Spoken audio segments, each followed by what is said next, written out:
Hello, and welcome to the first part of the Creating Abundant Health webcast. I'm so excited about this. So, part one is all about the secret, right, to creating abundant health, and then 5 ways that we can make sure that we're keeping the secret in mind. So, my name is Christina Smith. I'm a health coach. I went to the Institute for Integrative Nutrition. I also have been working with women about how to create more joy and happiness in their lives. And so I just wanted to share with you the one biggest secret that I have found to creating health that so many diet plans don't include. And if you want to know what that is, it's enjoying the changes that we're making. Now, let me just explain because you're saying, what do you mean? What does that mean? Well, enjoying the healthy changes means that we like the changes, we like the new habits more than we like the old habits, right? So we have to really like, getting off the couch and moving rather than laying down and watching, zoning out, watching a Netflix, marathon. So what we want to do is make sure that every step we take to create better health includes things that are going to make us feel better than we do today. That is the secret. Now, when it comes to dieting or health changes, sometimes we think, oh, I just have to tough it out. I have to tough it out. And that's true. There are certain things, like I know that if I want more energy, I have to exercise. I have to, because laying like a stump and then just, reserving that energy, that's not how it works. You have to create more energy to get more energy. So I know that going to work out is going to make me feel better. And the benefits of that is so much greater than the benefits of laying on the couch and watching a Netflix marathon, although necessary sometimes too, for other reasons, not for movement though. So we just have to make sure that we're creating habits that we're really going to enjoy, that we're passionate about. If it comes to food, let's not focus on the restrictions or whatever you're trying to cut out, like sugar. Let's focus on how we can make really tasty food that we want to have that's so tasty. Right? That's so good for us and has all the nutrients that we need. We need to create healthier meals. So it's not about sacrificing, and that's what so often people come to me, I tried to stay away from this, I tried to stay away from that, and that's when we're focusing on the things that we don't enjoy, right? But let's focus on the things that we enjoy and let's make changes that we're going to enjoy, each one of us individually. If you're not into yoga, that's not your movement, then, find another movement to do. Maybe it's lifting weights, maybe you're a runner, whatever you need to do to get a good balance of movement in, do it.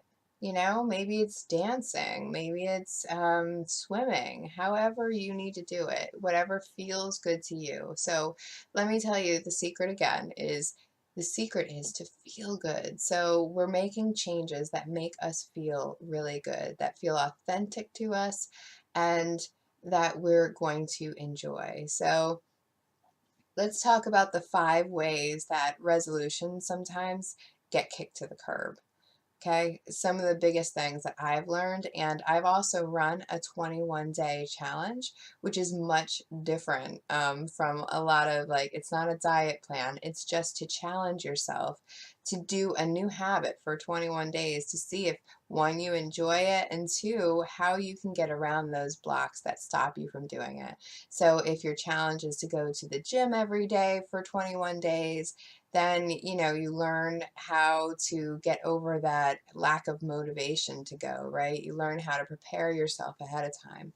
So let's talk about these 5 steps, because these 5 steps are the things that I have learned by changing a ton of habits myself, and also watching clients go through the 21-day challenge and how they created blocks from getting their success, from doing what they wanted to do, or how they actually created that success. So the first one I want to talk about was being mentally prepared.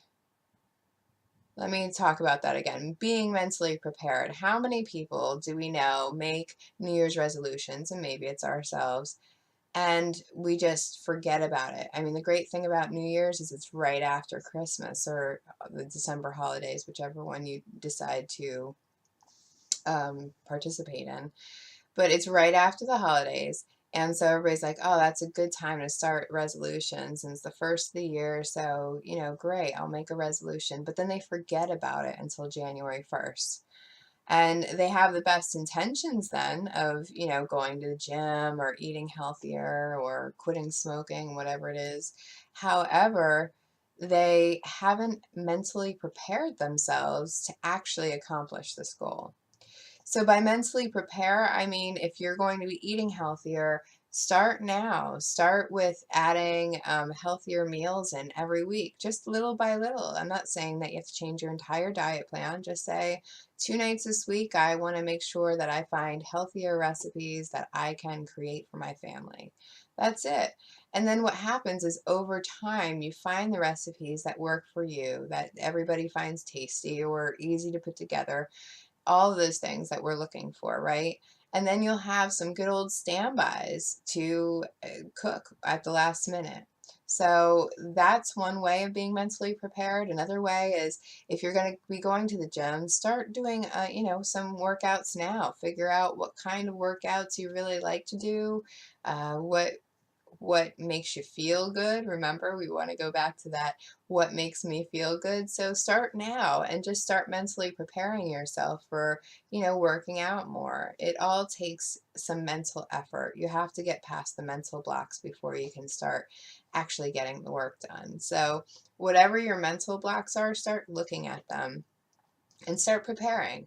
And what are you going to do if, you're offered a cupcake and you decide that you don't want to do sugar anymore? Well, what are you going to do in that moment? Preparing ourselves for moments where we make that choice, right? We decide to make that healthy choice.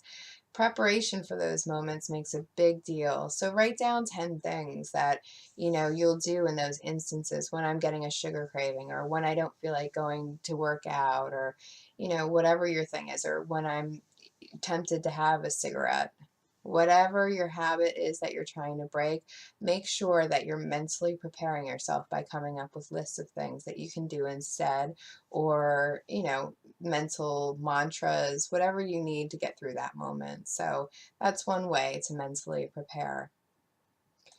So the second thing is that a lot of us try to change so much at one time. So when we try to say that, oh, January 1st, I am going to start going to the gym 5 times a week. Every meal is going to be healthy. I'm going to quit smoking. I'm not going to have any alcohol. All of those things. When we start going that deep all at once, we're almost set up for failure, because what we're really trying to say is, I'm trying to become another person overnight. If those are not your normal habits, then it's hard to step into all those habits. And every time that we step into new habits, our brains need to actually change the direction of the flow of information, because it's reconnecting pieces in our brain. So we need to give our brain a little bit of a break. We can't just become an entire different person tomorrow. So it's about making, choosing some things and making small changes over time and just building on those changes, because it not only gives our body a chance to catch up, but it gives our brain a chance to catch up. So that's one of the biggest things I see. What happens is somebody says, I'm going to, go to the gym. Let's say these 3 things: go to the gym, eat better, and quit smoking all at once. What's going to happen is, the quit smoking, maybe you cheat once or twice, or maybe you just decide not to go to the gym a couple days in a row. And all of those habits will start breaking down altogether, because you'll just end up throwing in a towel and, going, well, I'm not going to do any of them, because it's a hit on our confidence, right? When we fail these things. So we have to stop looking at them as if we're going to become another person overnight. We're the same person, we're just adding in better habits. So let's focus on that. So, and 3, often I see this with my clients: we shame ourselves. We think that shaming ourselves into new habits is going to be effective, right? Because if I'm mean enough to myself, I'll want to do the right thing. And that's not true. So often we're just bringing up bad messages about ourselves. We start thinking all these terrible things about ourselves, like we're not good enough, and we can't do this, and all the little crazy voices start coming back and telling us that, we're going to fail anyway, so why not give up now? All of those nasty voices. I've heard them myself. I've heard people tell me. That's what happens when we shame ourselves. It's not a good place to go. So that's good. That takes us right into number 4 is expecting perfection. Okay. It's another way that we're shaming ourselves into saying that we're not enough. Shaming ourselves and expecting perfection. So, expecting perfection, we know perfection is never going to happen. And really, perfection is a perception, right? Because when is anything really perfect? Couldn't it always be a little better? I mean, and that's where we go when we search for perfection. And really, how I see perfection is it's a fear. It's a fear that comes from failure. When we start thinking about perfection, we start thinking about failure instead of celebration, which celebration is saying, wow, I made, 80% good choices today. That's great. I mean, that's what we're going for, because if we're always looking for 100% of the shots, we're never going to make 100% of the shots. And the percentage that we don't make, we need to start looking at those and seeing if there's any lessons there. And if there are, great, let's learn those lessons. If there aren't any lessons, if it's just, okay, well, I did that thing again, and it's just a realization, then let it go. Let it go. Because perfection is not where it's at. It's about having little changes that work you into, like an 80-20 and 90-10 type of lifestyle, because you still want to enjoy life. I don't want you to ever think that because you give up sugar, you're never going to have chocolate cake again. Like, that's crazy. So we don't want to look at anything as perfection, because life is a flow of enjoying things and being healthy. And we want to make sure that we keep that balance, right? We don't want to be perfectionists, or we start shaming ourselves. And we already discussed that that's not the thing that we want to do.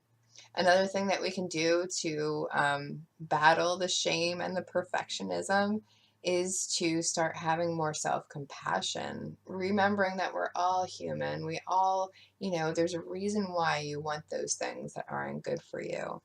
But keeping that in check, with the choices that you want to make that are healthy. So it's not about perfection or shame. It's about feeling good. And when you really love yourself, you'll end up making better choices for yourself naturally. It happens naturally. I hear so many stories, like when I went to go out to dinner to splurge, right? And all I wanted was a salad. Like, that's all my body really wanted. So it's about really feeling good and then listening to your body, and your body will tell you what it wants to continue to feel good. So let's focus on that and less on the shame and the perfection.